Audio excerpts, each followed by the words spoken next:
Hi, I'm Margaret Reynolds from Breakthrough Masters Unlimited, and I am very excited to share with you that we are introducing our book, Boost Your Growth DNA, on January 6th, 2020. You can find it at boostyourgrowthdna.com or Amazon or any of your favorite booksellers online. The question you may have is, why should I care? Why should I read the book? And while I can't perhaps answer those for you, but what I can do is tell you why I wrote the book and see if that connects with you in any way. I wrote the book because I have been doing growth strategy work mostly in middle market firms, although certainly also in Fortune 500s and even some smaller companies. And what I have found over the years is that most of them have not necessarily been successful at reaching 2 times, 5 times, maybe even 10 times growth. And yet they have the potential to do so. And my clients' track record prove that it's possible. So what is it that gets in the way?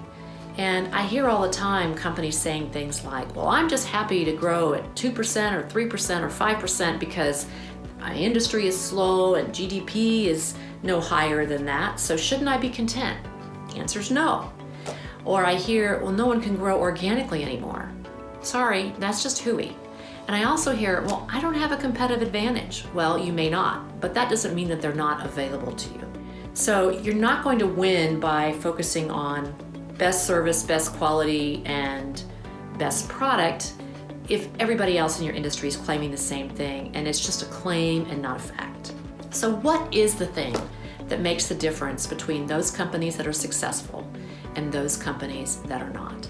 And it comes down to something quite simple, actually.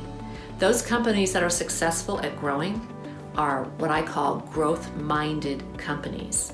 It's not what you do, because most of you are professionally run companies that do all the right things and tick all the boxes, right? You have the right accounting systems in place. You keep your ERPs up to date. You do CRM systems. You do strategic planning on a regular basis. You manage metrics. You do those things. The problem isn't that you do them or don't do them. The problem is how you do them. So we find that those companies that are most successful at growth have what we call a growth-minded culture and have leaders that know how to drive growth. The characteristics that are required of these companies are not the kind that you get taught in business school, because what they teach are more the processes and more the mechanics of managing a business. But that's not what separates those from those that don't. In fact, one of the things we're finding is that companies' lifespans have changed from 63 years on average to 17 because the market's changing so fast. And so it's very important for your leadership team to have a good handle on how they need to be doing their work, their role, in order for the rest of the company to successfully enable the company to achieve its potential. Not what its history suggests, but what its potential is. And sometimes that means you have to take a hard look at what you're doing today and get out of your way.